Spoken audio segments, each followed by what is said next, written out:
నమస్తే అందరికీ. ఇప్పుడు డాక్టర్ ఖాదర్ వలీ గారు రాసిన సిరిధాన్యాలతో సంపూర్ణ ఆరోగ్యంలో కషాయం కాచుకునేది ఎలా అది చూద్దాం.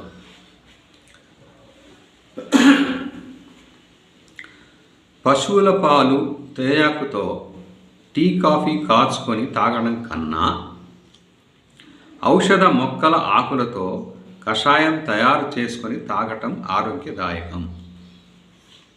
కషాయాలను మొక్కల ఆకులతో తయారు చేసుకుంటుంటాము. ఓకే, గుప్పెడు ఆకులను లేదా 4-5 ఆకులను తీసుకోవాలి.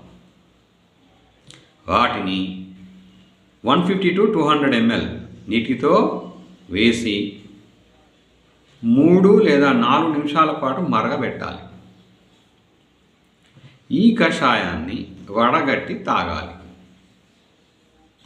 వేడిగా తాగవచ్చు లేదా చల్లారకనాక తాగవచ్చు. తాగే వీలున్నంత వేడి తాగవచ్చు. ఈ కషాయాన్ని వడగట్టి తాగాలి. వేడిగా తాగవచ్చు లేదా చల్లారినాక తాగవచ్చు. అయితే విధిగా పరగడుపున సాయంత్రం వేళల్లో అంటే కడుపు ఖాళీగా ఉన్నప్పుడు తాగాలి. అంతేకాదు, రాగి పాత్రలోని లేదా రాగి రేకు ఉంచి శుద్ధి చేసిన నీటిని మాత్రమే కషాయం కాయడానికి వాడాలి. లెమన్ గ్రాస్తో 1 వారం, పుదీనా ఆకులతో 1 వారం, తులసి ఆకులతో 1 వారం, అరికల పొట్టుతో 1 వారం హెర్బల్ టీ తయారు చేసుకొని తాగడం ఆరోగ్యదాయకం. గోంగూర ఆకులతో కషాయం మహిళల ఆరోగ్య సమస్యలకు దివ్య ఔషధంలా పనిచేస్తుంది. గోంగూర అంటే ఆయుర్వేదిక్ మెడిసిన్స్ వాడే వాళ్ళకి మటుకు ఇది not advisable in my view. కొత్తిమీరతో 1 వారం ఇంట్లోనే హెర్బల్ టీ తయారు చేసుకొని వడగొట్టుకొని తాటి బెల్లం పానకం కలుపుకొని తాగడం మేలు.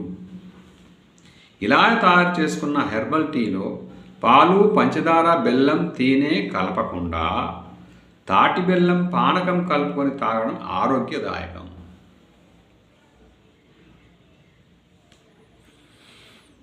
అరిక, కోడో మిల్లెట్ల పొట్టుతో మిల్లెట్ టీ తయారు చేసుకొని తాగడం ఎంతో ఆరోగ్యదాయకం. అరిక ధాన్యాన్ని మిక్సీ లేదా పట్టి అరిక బియ్యం తయారు చేసిన తర్వాత వచ్చే పొట్టులోనూ ఆరోగ్యదాయకమైన పోషకాలు ఉన్నాయి. ఈ పొట్టును తేయాకు మాదిరిగా నీటిలో మరిగించి వడగట్టుకొని తాటి బెల్లం పానకాన్ని తగుమాత్రంగా కలుపుకొని తేనీరు, కాఫీలకి బదులుగా వాడుకోవడం ఉత్తమం.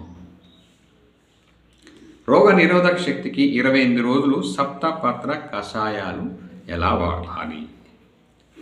1 గరిక, 2 తులసి, 3 తిప్పతీగ, 4 మారేడు, 5 కానుగ, 6 వేప, 7 రావి.